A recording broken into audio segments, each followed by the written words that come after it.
Rekurte ir mums tāda maza istabiņa, tā ir mūsu food stilistē. Food stilistam? Kas tas tāds? Kas tas ir? Es gribu! Es gribu to darīt. Jā, vai domāju, kā uztaisīt neīstu kečupu, kurš turēsies uz hotdoga, un kamēr aktieris, piemēram, to vicinās pa gaisu. Čau, Linda! Vai arī uz rītdienu kādus 4 piena sivēnus izcept? Un ir svētdienas vakars. Nē. Šis ir podkāsts pie galda. Jā, tieši tā, vēl viens podkāsts, bet par ēdienu pirmais. Par ēdienu mēs runājam katru dienu, tāpēc nolēmām šīs sarunas padarīt plašākas un pie galda aicināt cilvēkus, kurus vieno ēdiens.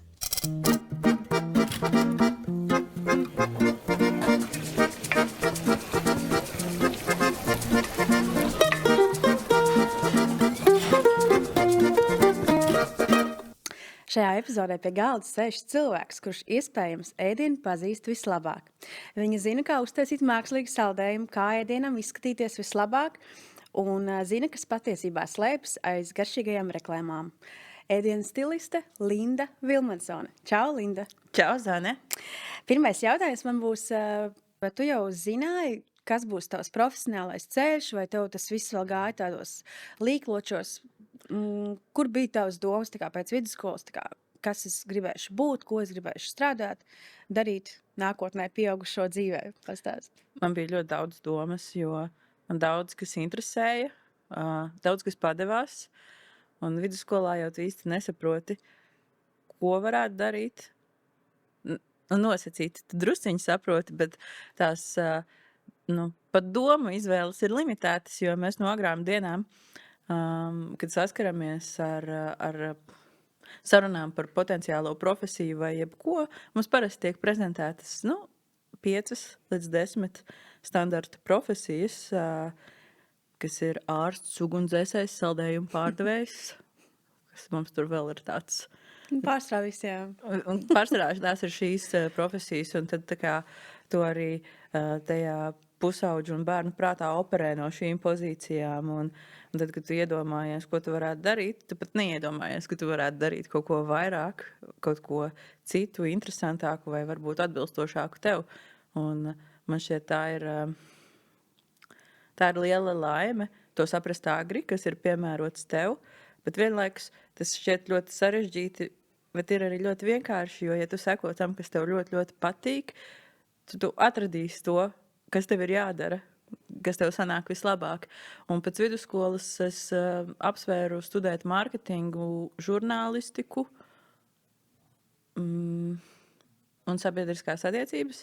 Es ļoti gribēju iestāties aktieros, ļoti, bet es jūtu tādu sociālu spiedienu no pieaugušākiem cilvēkiem, vai tad to tiešām vajag? Yeah. Un tad es iestājos, tad es uzzināju par tādu studiju virzienu kā sabiedriskās attiecības, kas apvienoja gan žurnālistiku, gan mārketingu, un daudzas tās lietas, kas man tajā momentā interesēja un šķita ļoti aizraujošas. Un es iestājos uz sabiedrisko attiecību kursu, ko es nenožēloju. Es iepazinos ar ļoti daudz interesantiem cilvēkiem, un tas tiešām cilvēkam, kurš nelīdz galam zināja, ka viņš grib būt ķirurgs vai pārdevējs, tā ir tāda ļoti laba iespēja iegūt augstāko izglītību, mācīties, skatīties un saprast, kas no tā visa piedāvājuma tev dara vislabāk un kurā virzienā jau pēc tam konkrētāk kādā nišā iet. Jā, un ko tu pēc tam darīt? Izmācījies par to, par to sabiedrisko attiecību speciālisti, un kā gāja tavi ceļi tālāk? Tad es jau studiju laikā mums bija iespēja aktīvi iesaistīties studiju dzīvē un organizēt dažādus pasākumus, un man tas ļoti patika, es mācījos turībā. Es agri pamanīju, kā atšķirās studiju process vidusskolā un augstskolā. Ja vidusskola ir obligāta un tev visi seko līdzi un sabar, ja tu kaut ko neizdari, tad augstskolā tu pats par to maksā, tu pats iegūsi to izglītību un no tevis paši ir atkarīgs, cik daudz tu iegūsi no tā, vai tu iegūsi to pašu minimumu un izšļūksi cauri, vai tu tiešām iesi dziļāk iekšā tajās tēmās, kas tev interesē un veltīsi savu laiku un interesi tajā. Un, ja tu to dari, tev ir visas iespējas rakt dziļāk un skatīties vairāk. Un šī konkrēta augstskola ļoti daudz to piedāvāja. Un pat mēģināja iedrošināt studentus iesaistīties vairāk sabiedriskā aktivitātē, dzīvē, organizēt pašiem pasākumus. Mums bija tādas dinamiskās domas darbnīcas, kur mēs braucām reizi gadā ar Latvijas marketinga profesionāļiem un PR profesionāļiem uz nometnēm, kur bija dažādi workshopi un nodarbības, kurās mēs varējām paši veidot savas kampaņas un to visu skatīties. Vienlaikus man šeit, kad es uzsāku studijas, es strādāju apakšveļas veikalā. Tas bija mans pirmais lielais oficiālais darbs Rīgā. Man dažas lietas padevās labi, dažas netika labi. Krieviski, kā izrādās, bugalteri ir grāmatvedis, nevis krūšturs. To es uzzināju pēc 2 mēnešiem, pārdodot sarkanas grāmatvešus. Pēc tam es strādāju nekustamo īpašumu birojā, un tad viens no maniem kursabiedriem bija sācis strādāt kā jaunākais, radošais kaut kas, asistents. Viņš strādāja aģentūrā. Man likās, ak, Dievs, tas ir sapņu darbs. Īstā birojā ar radošiem cilvēkiem, kur tev nav jāsēž tā kā taist muguru, bet tu vari domāt idejas, izpausties radoši un darīt kaut ko interesantu un vienlaikus būt birojā. Tā kā īstā darbā pie pieaugušajiem, kas taisa interesantas lietas, un man likās laimīgais džeks vienkārši. Kaut man tāds darbs būtu. Un tad es pieteicos darbā. Es zināju, ka cits kursbiedrs strādā citā aģentūrā, un es pieteicos darbā tur, un tas bija mirklis, kad tikko sākās sociālie mēdīji, un man ļoti patika internets un būt internetā, un man likās, tas taču ir sapņu darbs, tu visu dienu kaut ko scrollē, posto un tev par to maksā. Kas var būt labāks? Un tas bija tiešām pats sākums. Tikko bija parādījies Instagrams, Facebooks jau bija kādu laiku draugi, bija jau riktīgi ilgu laiku, bet vairs jau tā kā sāka palikt tādā otrā plānā. Un tas viss bija tik ļoti interesants un sāka parādīties šis viss sociālo mediju mārketings, ka nevien tev pašam var būt profils, bet arī klientam var būt profils, un viņš kaut ko var komunicēt tur. Un tajā brīdī tas viss bija tik jauns un interesants un neticams savā veidā. Šobrīd mums tas liekas pilnīgi normāli, ka visiem ir profils un tur ir jābūt. Tajā laikā bija jāpierunā klienti, varbūt jums tomēr vajag būt Instagramā vai Facebookā, un tad, nezinu, tas tādiem jauniešiem. Un tad es sāku strādāt šajā aģentūrā, Inspired, par projektu vadītāju. Man paveicās strādāt ar ēdienu klientiem, ar Lulu picu, ar Bacardi, kas bija tuvu manai sirdī, man ļoti, ļoti patika. Tad es sāku strādāt aģentūrā DDB, kas tagad ir Magic. Tur es arī strādāju kā digitālo projektu vadītāja, arī ar ļoti interesantiem, skaistiem, foršiem projektiem. Un tas likumsakarīgi sasaistījās tālāk ar man esošo profesiju, jo viens no uzdevumiem bija ap Ziemassvētku laiku kādam klientam izveidot digitālu risinājumu landing page'am, kā to latviski saka, tā kā mājaslapas vienkāršotajai versijai, kur kustās piparkūciņas un kaut kas notiek. Un man likās, cik forši es beidzot varu gatavot un strādāt. Jo tā gatavošana nekad nekur nepazuda. Man vienmēr tas ir sagādājis ļoti lielu prieku, lielāko prieku manā dzīvē, ja es varu kaut ko gatavot un darboties virtuvē. Un ļoti likumsakarīgi tajā reizē mēs nonācām klienta studijā, lai filmētu to materiālu. Un klienta pārstāvis man teica, jā, bet ja tev kaut kas trūkst, rekurtē ir mums tāda maza istabiņa, tā ir mūsu food stilistē. Tajā brīdī man likās, man tā kā nobira visi ķieģelīšu procesori galvā. Tā kā, food stilistam? Kas tas tāds? Kas tas ir? Es gribu. Es gribu to darīt. Kas tā ir par sievieti? Ko viņa dara? Kāpēc? Viņa ir latvieta, nelatvieta? Viņai ir vienkārši viena liela telpa par traukiem, un viņa taisa ēst kā darbu un filmē. Tas bija otrais brīdis, kad manā jaunas sievietes pasaulē tas procesors pārkars un nofritējās. Tāds ir īsts darbs. Un es tajā brīdī arī sapratu, cik ļoti liela nozīme ir domāt plašāk, ceļot un skatīties daudz ko, jo bieži vien mēs pat nenojaušam, cik foršas lietas mūs sagaida un ko mēs varētu darīt, jo mēs pat par tādām lietām nenojaušam, ka tādas eksistē. Un man tas bija tāds svarīgs moments, jo pēc tam es uzrakstīju atlūgumus, aizgāju pie saviem kolēģiem, kuriem es bieži nesu našķus uz darbu un taisīju ēst, un man tas tikai sagādāja prieku, ja bija grūta darba diena, vai es zināju, ka būs grūta nedēļas, izcepu keiksiņus un vienkārši nācu ar kaut kādām milzīgām platformēm uz darbu ar veselu paplāti pilnu ar keiksiņiem. Un es atceros, ka es aizgāju, man šeit pie mūsu HR un arī pie vadības, un teicu, es būšu šodien stilista. Man nebija ne jausmas īstenībā, ko tas nozīmē tajā momentā. Tā kā es gribēju to darīt, jo man likās, ka tas ir taisīt ēst un filmēt un fotografēt. Tās ir divas lietas, kuras es mīlu, kaut kas radošs un saistīts ar vizuālo. Un es aizgāju, un man bija ļoti atbalstoši kolēģi, un viņi teica, jā, go for it, tā varētu būt riktīgi tava lieta. Un tā tiešām arī bija mana lieta, un tā bija labākā, mans dzīves viens no labākajiem lēmumiem. Tā vienkārši aiziet un pateikt, paldies, šis bija ļoti jauki, fantastiski gādies, tagad būšu šodien stilisti. Ko tas nozīmē? Es nezinu, redzēsim. Un kā tas sākās praksē? Nu, tā kā tu biji redzējis to vienu dāmu, kas to dara. Jā.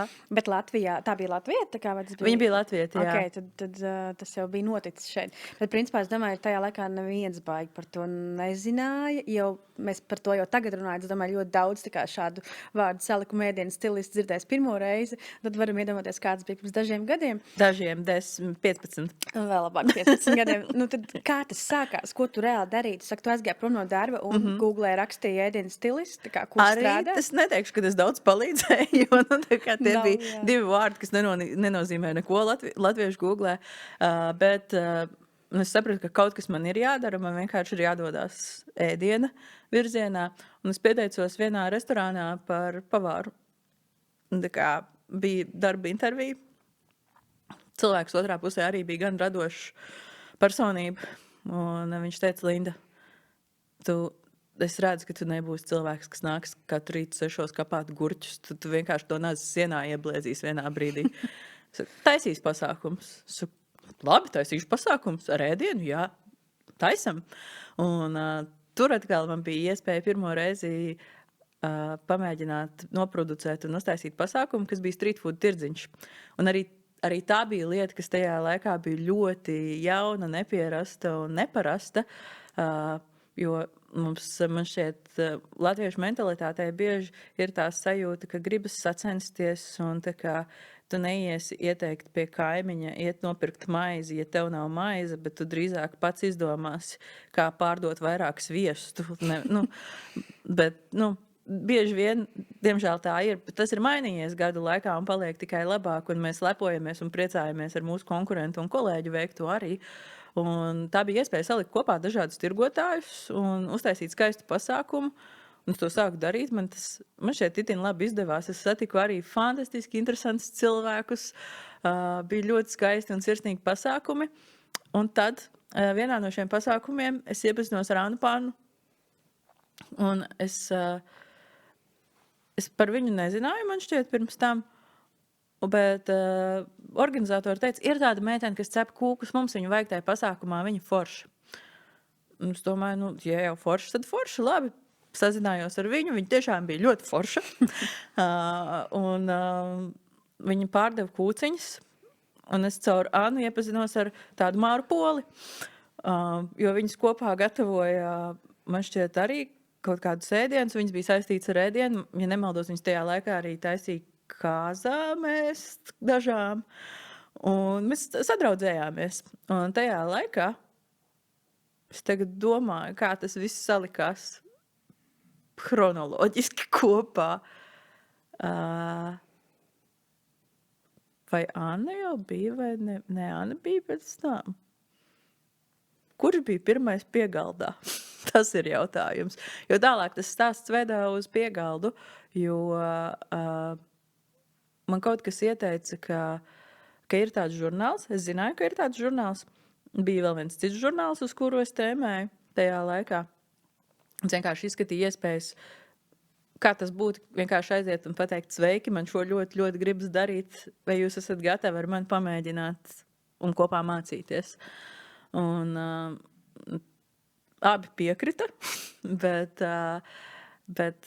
pie galda žurnālā. Man šeit tieši tajā momentā sāka rasties kaut kādas pārmaiņas, un Liene, kas ir žurnāla īpašniece un izdevēja, tie, kas nezinu vai zina, viņa arī būs šajā podkāstā. Ar viņu atsevišķu sarunu mums, jā. Viņa tieši meklēja kādas palīdzīgas rokas un jaunas asins, kādu, kas to darītu, un man tika piedāvāts iesaistīties šo darīt. Arī ne līdz galam saprotot, ka tev būs jātaisa receptes, un viņas tiks fotografētas. Man likās, cik superīgi! Tā kā, ko vairāk meitene var vēlēties? Un tajā laikā, man šķiet, ka tā bija Māra, kas ieteica, jo viņa kaut kur bija to dzirdējusi. Jā, es atceros, sapriecājos. Viņas ar Annu taisīja kāzas, un tiem cilvēkiem, kā viņi taisīja kāzas, pazina Lieni, un tā kā likumsakarīgi viss salikās. Un tad tur nonāca es, mums vajadzēja kādu cilvēku, kas taisa kūkas, un es teicu, es iepazinos ar superīgu meiteni, kas taisa kūkas, un tā ir Anna. Un tad mēs piesaistījām Annu, un tad bija Līva Kļaviņa tajā laikā, kura arī darbojās tajā industrijā un arī taisīja visādus uzkodiņus un visu kaut ko un garšīgas veģetāru sēdienas, un viņai bija tāda ļoti stingra veģetāra nostāja, kas arī tam laikam bija diezgan jauna, ne jauna, bet neparasta pieeja. Un tā mēs visas sākām darboties žurnālā kā autoras. Un tur sākās visi tie ēdienas stilošanas aizmetņi, ja? Jā. Okay. Un tad šodien pastāst, kāda varbūt ir tava darba diena? Es domāju, cilvēki ļoti interesē, ko dara ēdienas stilists. Viņš pamostās, aiziet uz darbu un vai neaiziet uz darbu, vai brauc uz veikalu? Kā tieši tas notiek? Līdz darbam ir jānonāk. Līdz darbam jānotiek. Patiesībā man tās darba dienas var būt ļoti, ļoti dažādas. Es starp citu nesen tieši es mēģināšu šodien samontēt video, kā izskatās mana darba diena aktīvā un mana darba diena nosacīta pasīvā.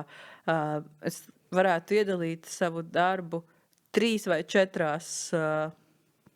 dažādās dienās, teiksim. Pirmkārt, ir jāskatās uz gada griezumu, kas ir svarīgi. Ir aktīvākas sezonas un mazāk aktīvas sezonas. Vasaras gandrīz vienmēr ir tukšākas, tāpat arī uzreiz pēc Ziemassvētkiem un līdz februārim arī ir diezgan tukšs periods, un tad no mārta līdz maijam sākās tāds intensīvs režīms, un tas pats notiek arī no oktobra līdz decembrim, kad ir ļoti intensīvi, un tas darbs ir ļoti sezonāls un saistīts ar mūsu lielākajiem svētkiem un mārketinga kalendāriem.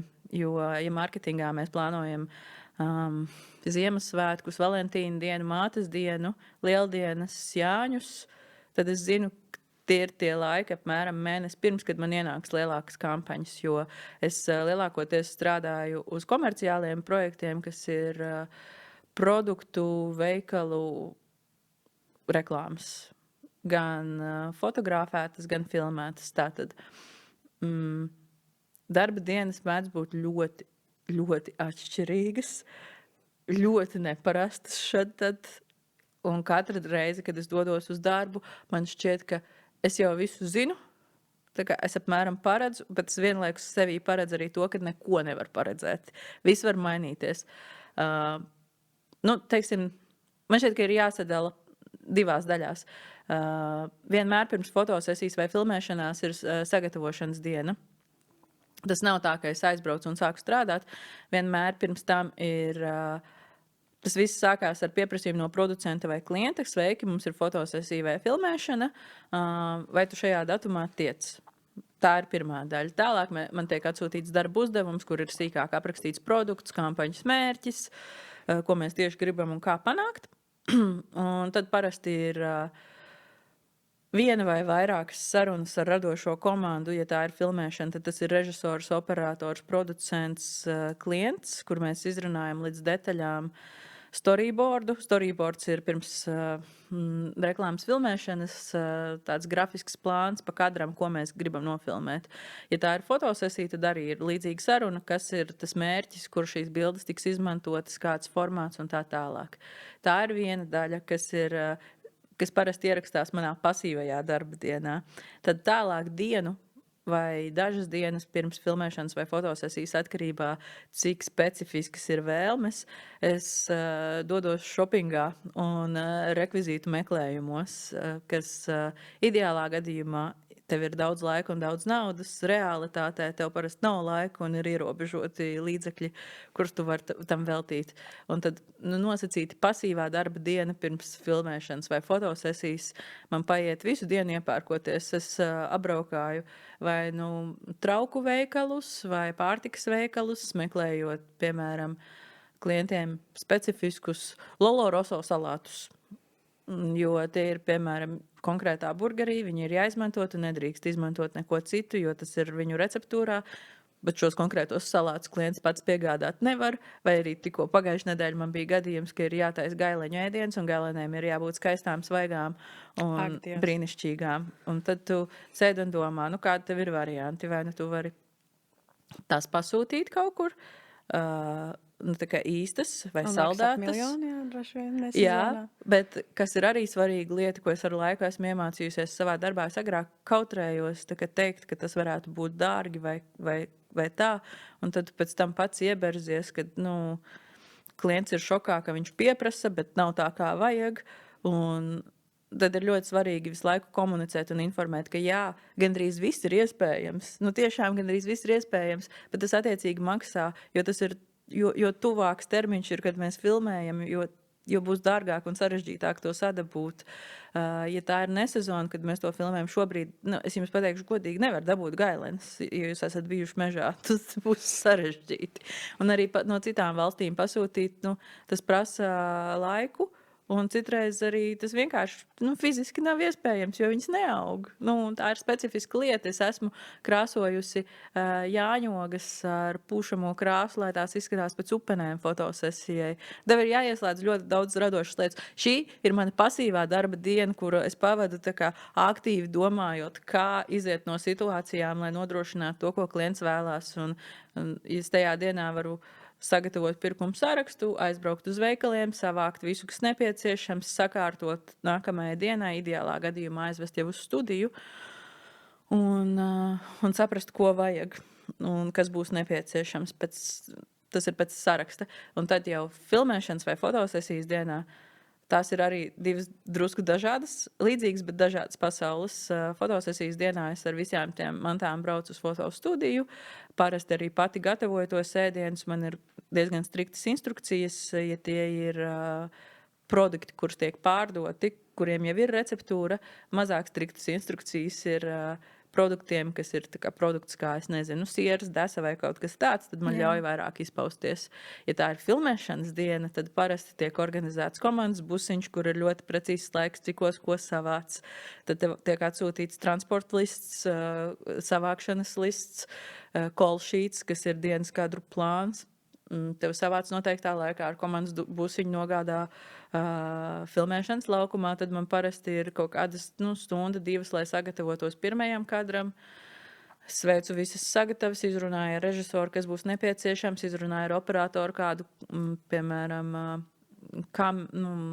kādu nevis kameru, bet kāda lēca tiks izmantot, lai saprastu, cik tuvu tam ēdienam mēs piebrauksim, vai man ir jāstrādā uz lielo kompozīciju, kā tas izskatīsies kopumā, vai man ir jāuztraucās par to, vai būs tvaiks no ēdiena, vai man ir jādomā, kā atrast pēc iespējas perfektāku tomātu ar perfektām pilītēm, jo mēs būsim ļoti, ļoti tuvu.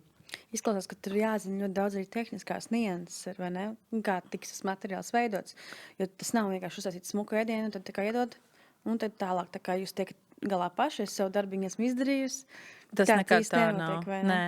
Tur ir aktīva, protams, atkarīgs no režisora un no komandas un māksliniekiem, jo ir tādi, kuriem pašiem patīk vairāk tā kā iesaistīties, bet ļoti daudziem fotogrāfiem un režisoriem ir bail no ēdiena.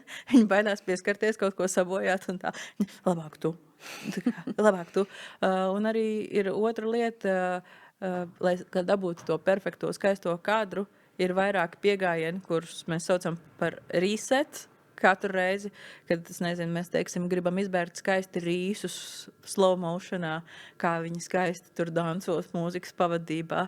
Un tad tās ir vairākas un vairākas reizes, kad tu ber kilogramiem rīsus uz galda vai traukā, kamēr tu atrodi perfekto leņķi gaismu. Tur ir milzīgs gaismas departaments, kurš speciāli varbūt iespīdinās vienu to stariņu, lai tam rīsiņam cauri izspīd, un tad mēs skatīsimies kustību. Varbūt barot no labās puses nav tik labi kā no kreisās, vai tu sāc bērt un tev beidzot sanāk perfekta kustība, bet pie šī gaismas zīmējuma tu stāv priekšā gaismai.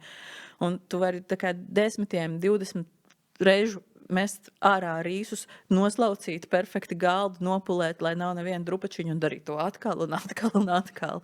Un, jā, tas nav tā, ka tu to izdari vienu reizīti un aizmirst, un tad jau nāk nākamais kadrs, kas varbūt ir tas perfektais burgeris, kur tu uztais, noliec un viņu nofilmē, bet tas ir viens kadrs no ļoti daudziem parasti. Un tad tā filmēšanas diena parasti ir 12 stundas viena maiņa. Tā ir gara darba diena. Ja man ir soļu skaitītājs, tas parasti arī savāds dienas soļu norma ap kaut kādiem 10 000 soļiem pa virtuvi vienkārši staigājot, nesājot produktus, kapājot no viena galda uz otru. Un tad, kad tas viss ir izdarīts, tad sākās jautrākā daļa to visu novākt. Jā, tā ir tā darba garoziņa, jā. Nosacīt. Es teiktu, ka liela daļa man darba tiek, kad cilvēki uzzina, ko es daru, tie saka, cik sievišķīgs, skaists darbs, cik forši. Ir ļoti forši.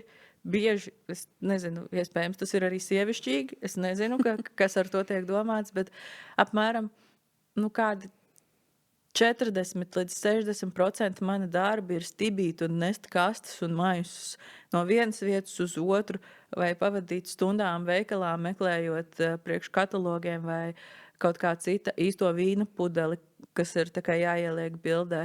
Tu vienkārši stundām staigā viens pats pa veikalu un meklē lietas vai nes maisus no vienas vietas uz otru, vai arī mazgā traukus. Tā ir ļoti liela darba daļa. Un man itin bieži mēģina pieteikties asistenti, meitenes pārsvarā.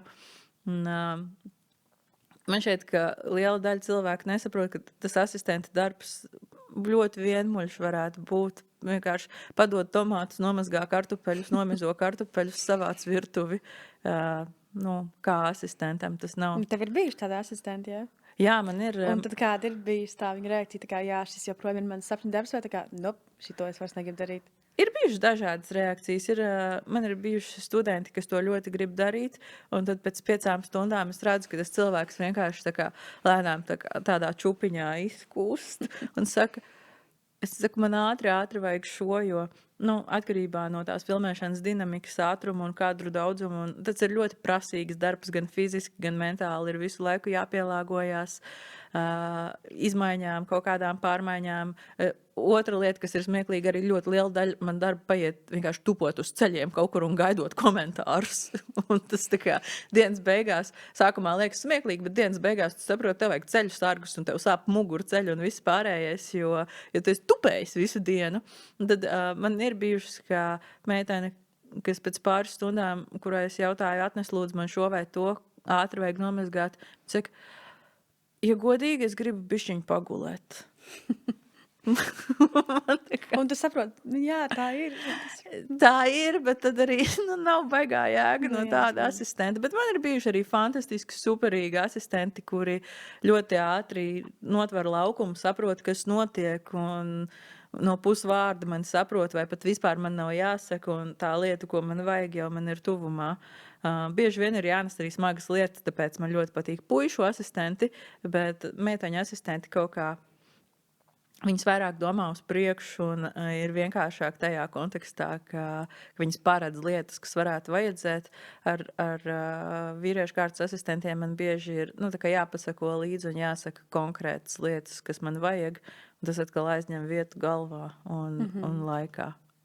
Un, Klau, runājot par ēdienu reklāmās, vienalga, vai tas ir fotogrāfijas vai video formātā, ir radies tāds priekšstats, ka tas ēdiens nav īsts, tā kā lielākoties. Kā tad īsti ir? Vai, tā kā arī tev tas darba uzdevums ir, nezinu, no mākslīgām lietām radīt to ēdienu, vai tu izmanto dabīgas lietas? Vai tev ir kaut kāda darba ētika šajā jomā, ka tu taisi tās reklāmas, vai tur pilnīgā freestēlā var iet? Atkal ļoti atkarīgs no klientiem, jo arī tagad mākslīgā intelekta laikā ir klienti, kas sākotnēji ļoti strikti pateica, ka viņiem lielā uzņēmuma politika ir to neizmantot un nedrīkst nekādā veidā izmantot. Pat ja tas ir nedaudz, lai kaut kādu kļūdu izlabotu vai tam līdzīgi.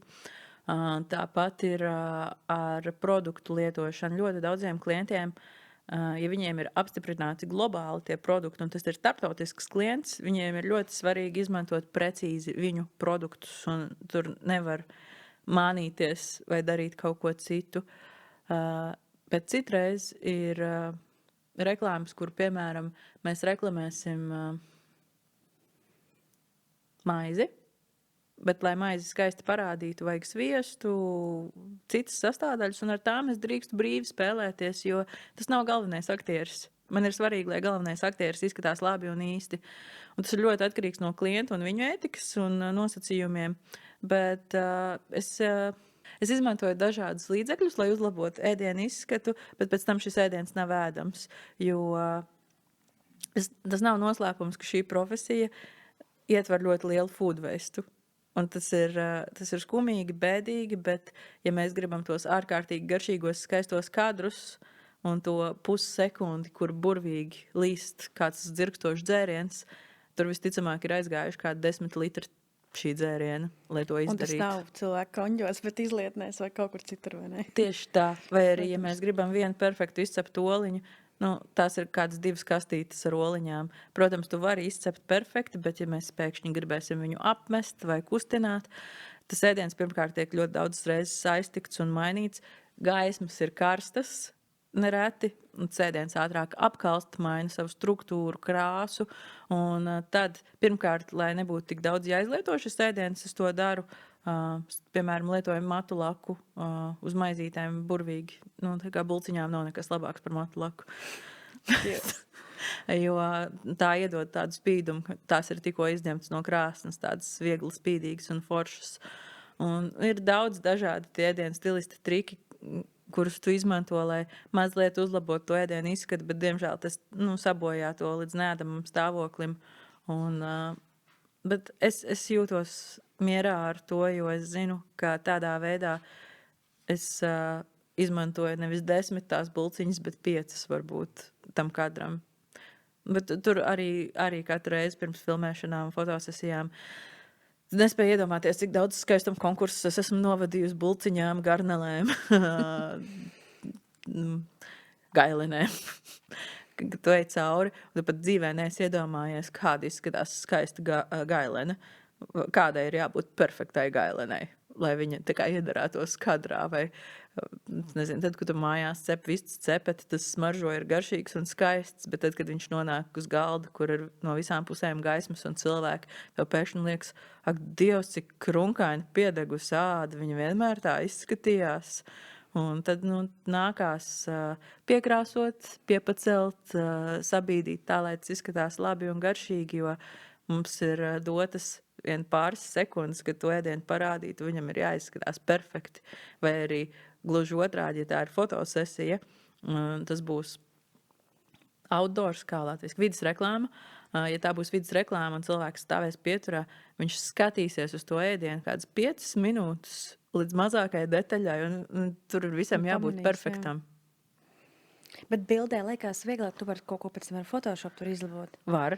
Vai ne? Bet vien video, tur vajag daudz variantu nav. Arī var jau. Nu jau var. Mums ir fantastiski speciālisti Latvijā, kas to dara. Tas ir izaicinoši, protams. Es ar savu kolēģi Mārku Iseļovu arī mēs bieži runājam par to, ka, ja tu vari izlabot uz vietas, tad labāk izlabo un izdara uz vietas, jo pēc tam, Photoshopā varēs visu, bet uz vietas ir vienkāršāk un parasti ātrāk. Un tad vienkārši ir jāvienojās ar fotogrāfu, kuram tas aizņem ilgāku laiku. Viņam tā kā viens otrs triepiens Photoshopā, vai man tā kā ir jāpārtaisa visu burgeris, lai to vienu līniju ar sieru izlabotu perfektu. Jā. Bet es parasti cenšos sataisīt visu pēc iespējas maksimāli skaistu un perfektu uz vietas. Un tad Photoshopā ir tādi uzlabošanas, tādi pēdējie pieskārieni. Zaki, vai ir kaut kāda robeža starp tādu estētiku un godīgumu taisot tās reklāmas? Vai šajā jomā īsti tam nav vietas, jo vienkārši tev ir jāpanāk tas gala rezultāts, nedomājot par to, kāds ir tas ceļš uz to?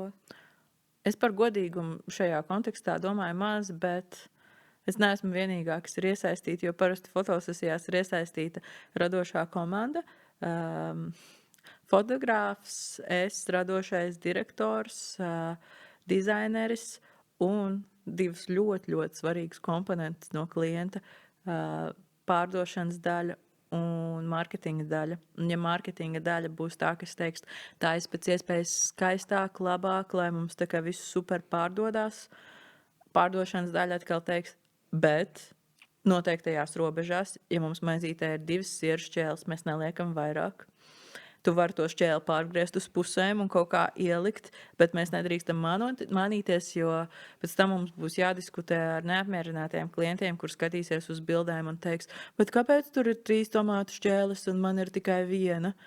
Un tā radās tas uzraksts attēlam ir ilustratīva nozīme. Jā. Kad uz iepakojuma ir ēdiens, kāds viņš var nebūt nemaz iekšpusē, vai ne? Jā. Jo ir daži klienti, kuriem nākas saskarties ar ļoti prasīgiem patērētājiem, kur ļoti pievērš šim uzmanību un ir ļoti ieinteresēti kašķēties.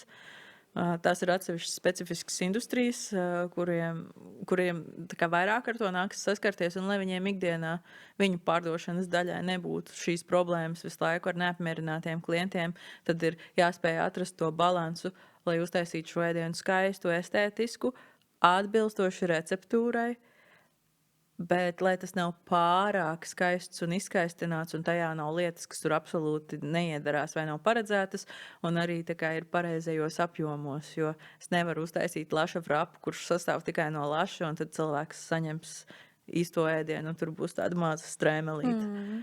Bet tur vienmēr ir diskusijas starp visām iesaistītajām pusēm, cik daudz un ko mēs drīkstam darīt, bet es tiešām parasti cenšos izmantot īsto apjomu, un arī klientiem tas ir svarīgi tieši tajā komunikācijas jautājumā, lai gala patērētājs nav apmuļķots. Un neviens jau negrib justies kā muļķis vai uztvert savu klientu kā muļķi. Vismaz man šķiet, ka vairāk tā nedara. Jā.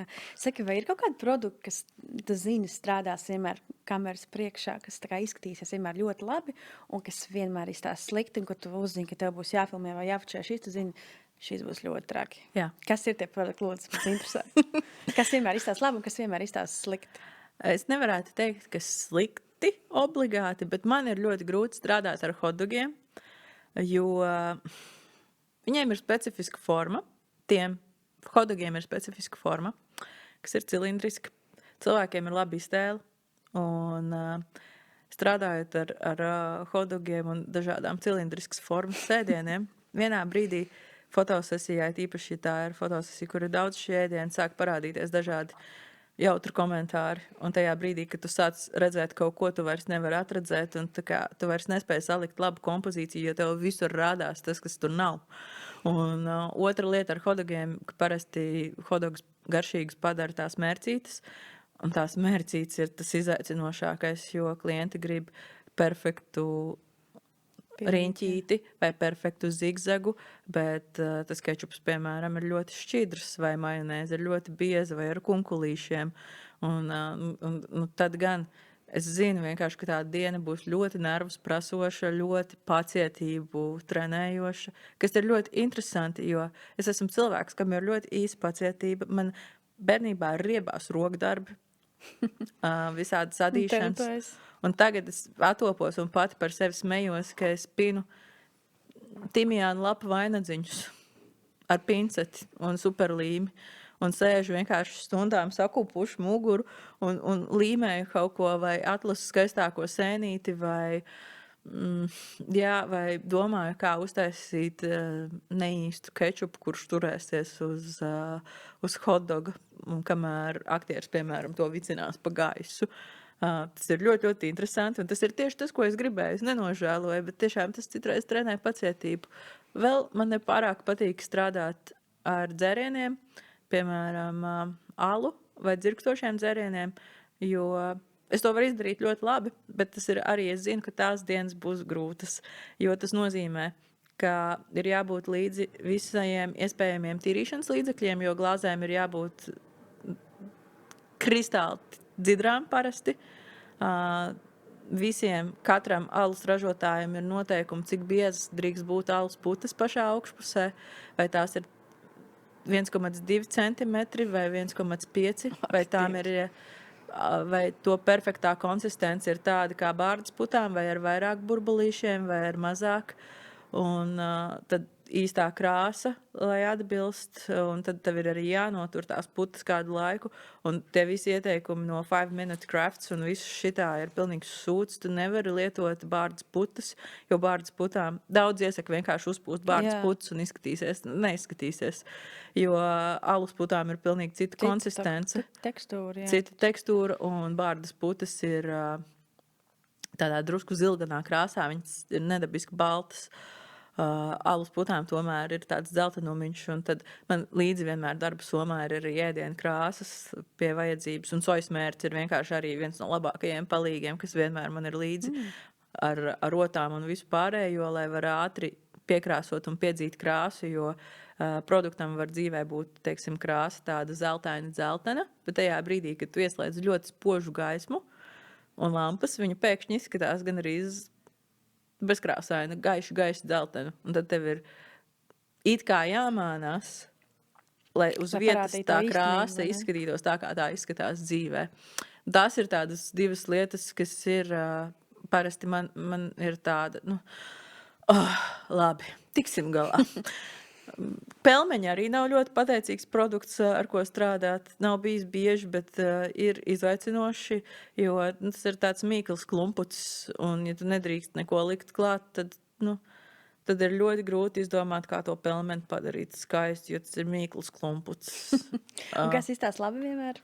Burgeri vienmēr izskatās labi, jo tur ir ļoti daudz dažādas krāsas un tekstūras. Tur vienmēr tas ir kaut kas, ko mēs tā kā viegli spējam asociēt, jo mēs ieraugam tā kā, kaut kas mīksts, kraukšķīgs, zaļa krāsiņa, sarkana krāsiņa.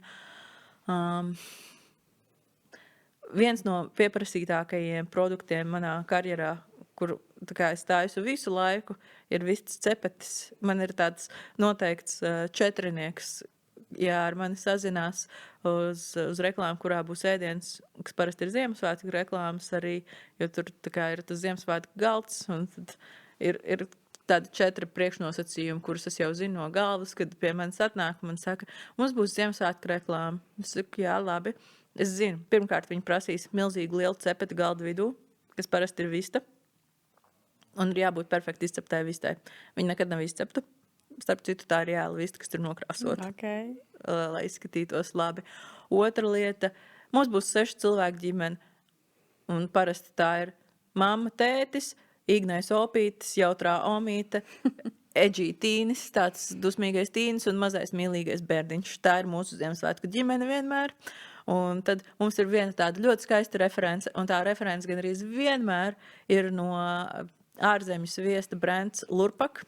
Viņiem ir ārkārtīgi skaistas reklāmas, un kā, ja mani piesaista, es gandrīz vienmēr zinu, ka references, kā mēs gribam dabūt kā, to gala rezultātu skaistam ēdienam, kur vienu brīdi ļoti aktīvi viss sauc par food porn, un tad tur bija vienmēr šīs reklāmas, un joprojām uz reklāmām šis tiek izmantots kā tāds galvenais atsauces avots. Tā, salātus ir arī ļoti viegli skaisti nofučēt un taisīt, bet tas ir reti. Viņi vienmēr ir vairāk kā fona tāda informācija. Un par trikiem runājot, kas ir varbūt tāds trakākais vai smieklīgākais, ko tu esi darījis ar ēdienu, lai tas izskatītos forši? Kaut kas, kas tev palicis atmiņā, kas vai ka tu zini, ka cilvēkiem šo izstāstot, viņiem patīk šo dzirdēt. Man nesen bija man pieredze. Es šo darbu daru, ja nemaldos, kādus 14 gadus šobrīd jau. Savu pieredzi ir un ir pieredzētas dažādas prasības un lietas. Piemēram, es pagājušajā gadā vadīju meistarklasi ISSP par ēdienu stilistu profesiju un apkopoju tādu, visu kaut ko, kas man ir prasīts. Un man ir saglabāts screenshots no svētdienas vakara, kur ir rakstīts Kārlis māksla.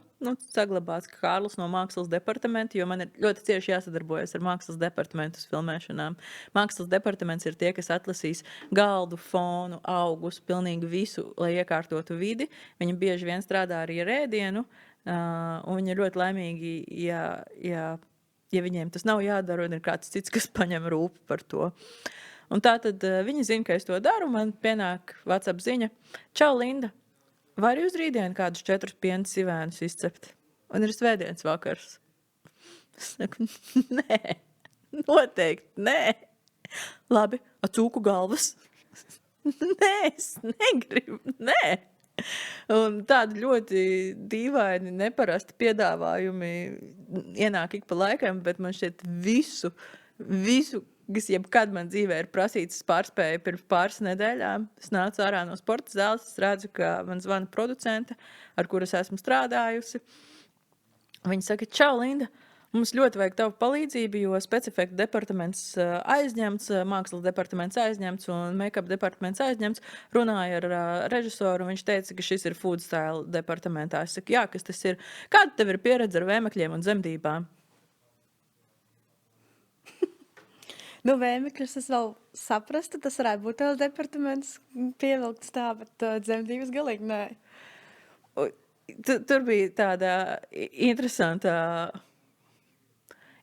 ideja, teiksim tā. Bet jā, izrādās, ka jebkas, kas pieskarās aktieru mutei, ir ēdienu stilista pārziņā.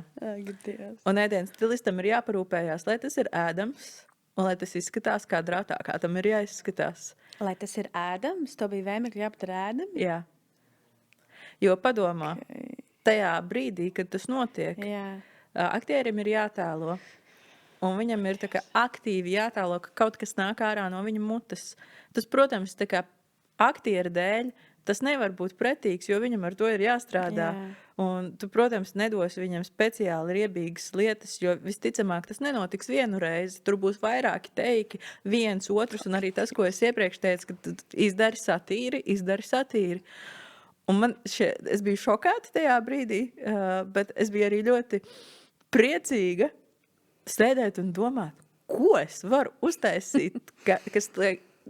Jo viņi man deva ļoti precīzes norādes, ko viņi tur vēlās redzēt, kas bija ļoti tā kā vizuāli nepatīkams, bet man vajadzēja izdomāt, ko ar esošajām iespējām es varu uztaisīt, lai viņam ir garšīgi, bet izskatās briesmīgi.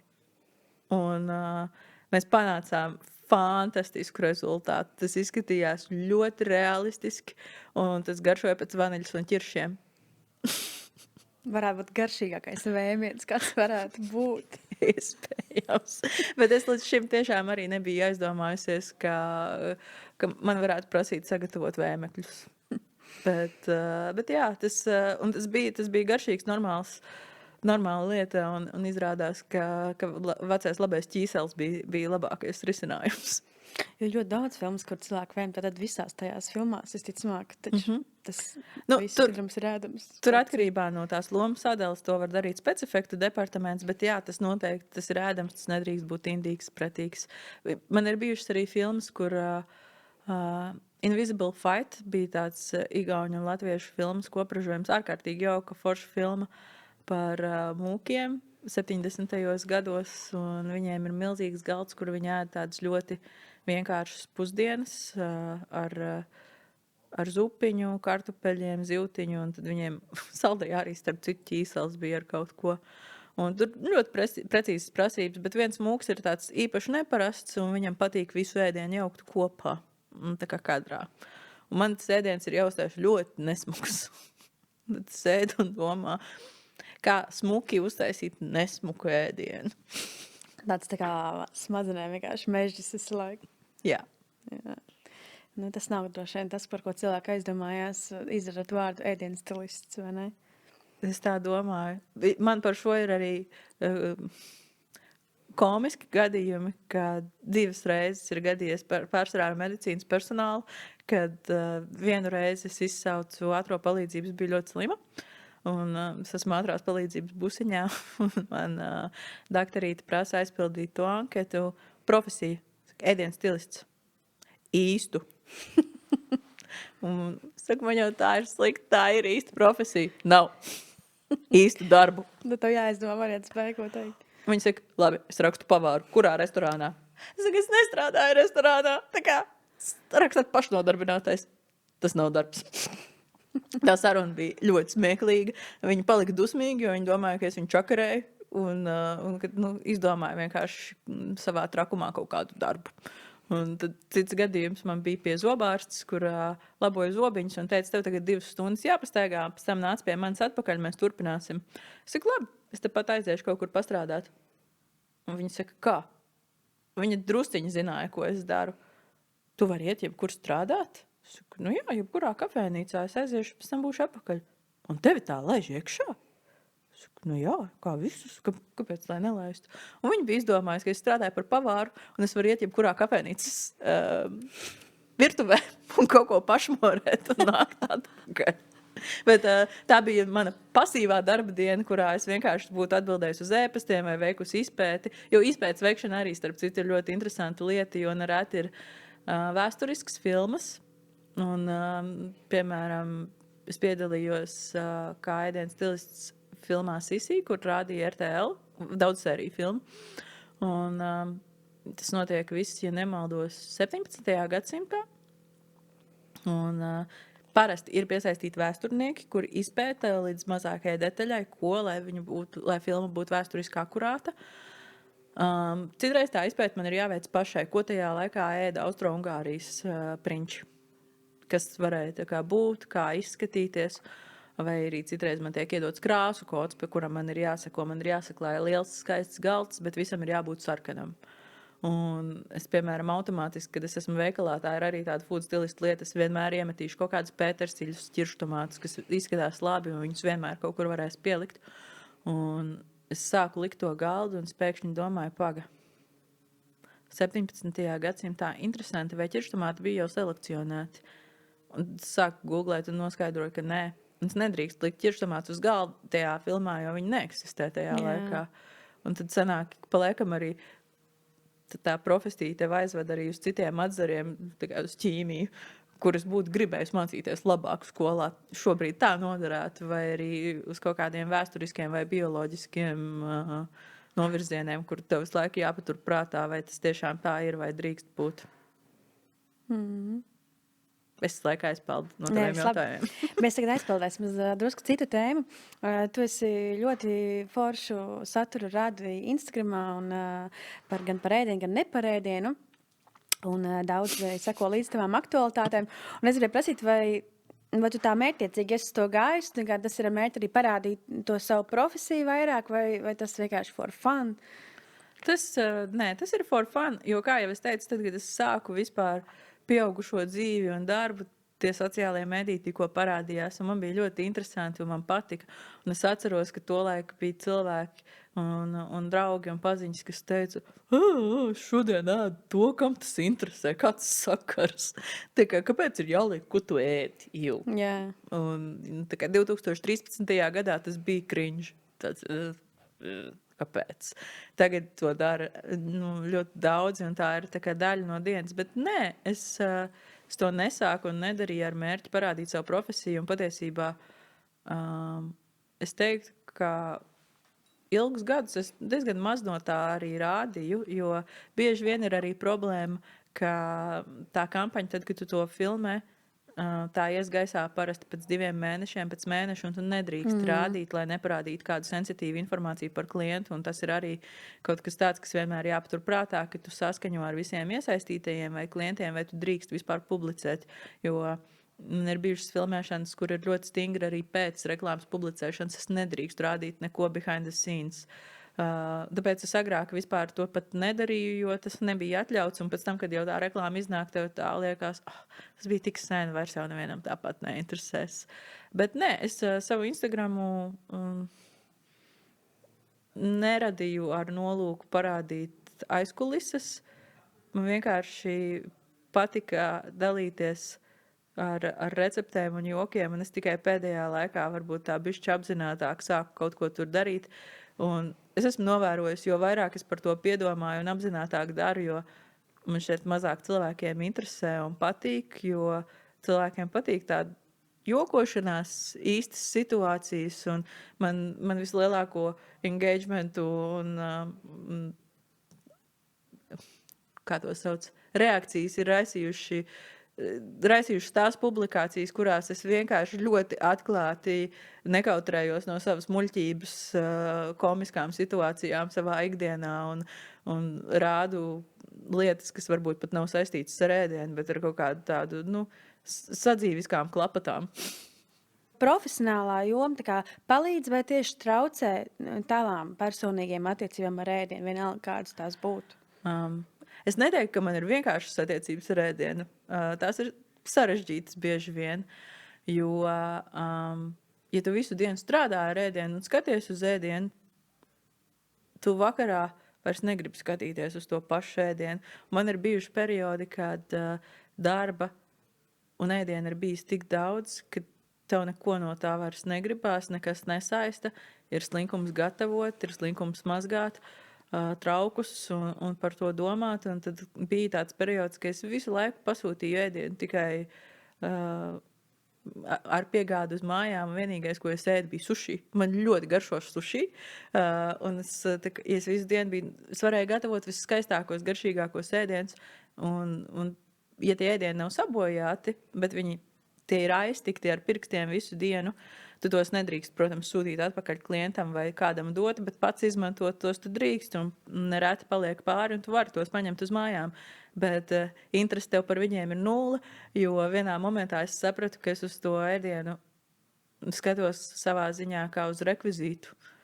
Tad tāpat kā šādu krūzīti, kur tu noliec uz galda, tāpat var arī redz to sieru klucīti, uz kur tu visu dienu skatījies, un tev nemaz nekārojās vairāk to, pat ja tam viss ir kārtībā, un tas ir ļoti garšīgs. Bet ir jāmāk droši vien atrast balansu, bet jā, man darbā ēdiens ir instruments, kuru es, protams, varu kaut ko iemest mutē un pagaršot, bet es darba laikā, pēdējā laikā arī vairs, pārāk neēdu, es drīzāk ieplānoju laiku pusdienām, jo tā ir arī problēma, pie kuras es esmu strādājis daudzus gadus, un kur man fotogrāfs Māris ir arī palīdzējis labot, ka ir dienā jāpaņem pusdienu pauze savādāk. Ja tu, piemēram, iedomājies, tu visu dienu strādā ar ķiplogu grauzdiņiem, un tev liekas, tev visu laiku ēdiens ir priekšā, kādas pusdienas, un tu iemet mutē vienu ķiplogu grauzdiņu otru, un tad tu atopies, ka visas dienas laikā tu esi izdzēris kaut kādas 4 tējas, un apēdis kastīti ar ķiplogu grauzdiņiem, un tev jau ir tā kā slikti, bet paēdis tu nejūties, un tev psiholoģiski tā sajūta arī ir tāda, ka vajadzētu kaut ko normāli paēst. Un tāpēc ir ļoti svarīgi arī tādās intensīvās darba dienās, kurās tu strādā ar ēdienu, ieplānot laiku normālai pusdienu pauzei. Un tagad es teiktu, ka man ir tā kā labākas attiecības ar ēdienu. Man daudzi apsmēja par manām Instagram bildēm un saka, tu kādreiz arī nesmuki ēdi, kā normāli cilvēki, tev vienmēr viss ir tik skaisti sakārtots, vai arī tu droši vien, kad tu aizēji ciemos, tad tu visus kritizē, un ja kāds tev uztais tēst, tu tā kā neēdi, un es ļoti kritiska. Pilnīgi pretēji. Pirmkārt, es lielākoties ēdu ēdienu, ko es pat esmu taisījusi, un man paliek garlaicīgi. Es zinu, ka tas būs garšīgs, bet es zinu, kā tas garšos. Ja kāds cits ir ieguldījis laiku, rūpes un mīlestību, uztaisot, nezinu, kaut vai izvārot kartupeļus vai kartupeļu biezputru vai sautējumu ar krējumu, es esmu pārlaimīga. Tas ir ēdiens, ko es pati neesmu taisījusi. Tas ir tā kā, ēdiens ir mīlestības valoda, arī man vienmēr ir bijusi, un man tas nenormāli iepriecina, un tas ir ļoti svarīgi. Un es tieši otrādi, ja kāds ir pacenties un uzklājis galdu vai uztaisījis ēdienu, es to ļoti novērtēju, un es nezinu, kā tam ēdienam būtu jābūt pagatavotam vai cik ļoti sačakarētam, lai es viņu kritizētu. Izņemot, ja tur ir sīpoli. Sīpoliem nē. Sīpoliem nē. Es gribēju vēl vienu tēmu sarunas noslēgumā par trendiem. Piemēram, viens no pēdējiem ir Dubajas šokolāde. Kā tev šķiet, kā to vispār var panākt? Vai tas tā kā ir apzināti, tā iet uz to, bet tās kaut kādas nejaušības, vienkārši sagadīšanās, veiksmes spēle, un vai mums Latvijā vajadzētu kaut kādu savu trendu varbūt ieviest, un vai tas vispār ir iespējams? Kā tu skaties uz šīm lietām? Kā tā Dubajas šokolāde varēja aiziet tik nenormāli pasaulīgi? Ja es zinātu atbildi uz šo jautājumu, es droši vien dzīvotu Dubajā, nevis Rīgā. Bet es domāju, ka tās ir kaut kādas nejaušības vairāk, bet dažas ir nejaušības un dažas no tām ir pārdomātas. Protams, ne visas pārdomātas lietas kļūst par trendiem, bet Dubais šokolādē arī tur bija lietas, kas vienkārši ļoti labi sakrita kopā. Starp citu, tas gadījums man šeit par to bija atsevišķs case studies un tika pētīts, kāpēc tieši šī veida šokolāde kļuva populāra, bet tur ir kaut kas tāds drusku sāļš, tur ir kaut kas kraukšķīgs, tur ir apkārt laba šokolāde, un tas, ko īstā Dubais šokolāde izdarīja, kad viņi palaida to produktu, viņi bija ļoti limitēti. Un cilvēkiem bija tā sajūta, ka tas ir kaut kas super ekskluzīvs, ko citi nevar dabūt. Un tur man šķiet, ka vēl viena lieta, ko var ņemt vērā, bija tas, ka pēdējā laikā, pēdējos dažus gadus viss ar pistācijām arī bija diezgan jau trendīgs un cilvēkiem garšoja un patika. Tāpat kā burata, stracciatella, kas tagad vēl tāds kimči. Šobrīd ir vēl tā super specifiskā slavenā olīveļa, ko visos tiktokos lieto. Un ir kaut kādas lietas, uz kurām cilvēki pavalkās. Viņi tad atrod kaut ko to vienu garšu, kas jau patīk, un saliec kopā ar kaut kādām tekstūrām un pareizu mārketingu. Tas aiziet, bet man šķiet, ka nav tāda viena universālā superformula, kas nodrošina trendu. Un man šķiet, ka noteikti Latvijai nevajag savu trendu, pasarga Dievs lūdzu. Tā kā es negribu vairs redzēt siļķu suši vai kaut kādus, es nezinu, diļu vai prātus. Tā kā katrai lietai ir savu vietu un nevajag viņas bāzt tur, kur nevajag. Tā kā kartupeļi ar dilēm un sviestu ir super. Bet vai to var panākt tā kā par trendu? Es nezinu, šaubos. Šobrīd vairāk pasaulē tie trendi virzās uz Āzijas pusi un Āzijas virtuvēm, tāpēc, ka tas ir kaut kas interesants, pārsteidzošs. Mums Latvijas virtuves pamata sastāvā tie ēdieni pēc nosacījuma ir diezgan vienkārši, pamatīgi, un tiem nav izteiktas garšas, un mēs pie tā esam pieraduši. Es teiktu, viss šis reģions Skandināvija, ja mums ir jāiedala pa garšvielām pasaules reģioni, tad noteikti ir reģioni, kur tās garšvielas ir daudz krāšņākas un izteiksmīgākas. Un man šķiet, ielikt trendā kaut kādu tādu lietu, kas ir tāda ļoti vienkārša un klasiska, ir sarežģīti. Grūti pārsteigt. Grūti pārsteigt, jā. Bet es skatījos šī gada trendus un nākamā gada potenciālos trendus. Lūdzu, kas tas būs? Man par pārsteigumu tas bija kāposts. Parstais kāposts. Jā, jo bija minēts, tas bija kā tas jau ir sācis tādu savu uzvaras gājienu. Kimči jau ir, piemēram, kāposts. Ķīnas kāposts, bet kāposts kā kāposts, un tas pamatojums bija vairāk tas, ka tas ir ļoti plaši pielietojams un lēts. Un tad es tiešām neviļus sāku pamanīt ar vien vairāk recepts, piemēram, pēdējās nedēļas es tiešām esmu pamanījusi ārzemju blogeri, kas taisa kāpostu tītaņus. Un mums tas ir pierasta lieta no bērnības, bet es redzu, ka šobrīd tā receptē ārzemju blogos vietās, kur tas nav tik populāri. Viņi sāk taisīt un saka, wow, iedomājieties, cik daudz proteīns, tur tik daudz meltā gaļa un apkārt kāposts, kuram maz kalorijas un tā kā šķiedrvielas super un tā kā kotējās tagad kā tāda proteīna recepte. Un bija minēts, ka visticamāk tas kāposts parādīsies arvien vairāk receptēs. Bet ap citu šobrīd restorānos ļoti daudzos jau Latvijā ir cepts kāposts, tā kā arī ļoti aktuāla lieta, jā. Tāpat arī man šķiet pēdējā laikā viss pastēti ir parādījusies visur, kas arī man šķiet bērnībā bija tāds, pastēti, tāds, tagad tas ir katrā restorānā pie uzkodām. Bet jā, man pie restorāna nosacījumiem, ja tur ir tomātu vai ķirbju krēmzupa, man vienkārši besīja un riebjās. Jo tās ir garšīgas lietas, ko uztaisīt, bet man liekas, ka bišķi radošāk, kaut ko interesantāku par ķirbju zupu sablenderēt. Labi, Linda, noslēgumā man tev viens jautājums, ko es uzdod visiem saviem viesiem, un tas ir, ja tev būtu iespēja uzaicināt jebkuru cilvēku no šīs pasaules uz pusdienām vai vakariņām, kas tas būtu par cilvēku un ko tu viņam gatavotu?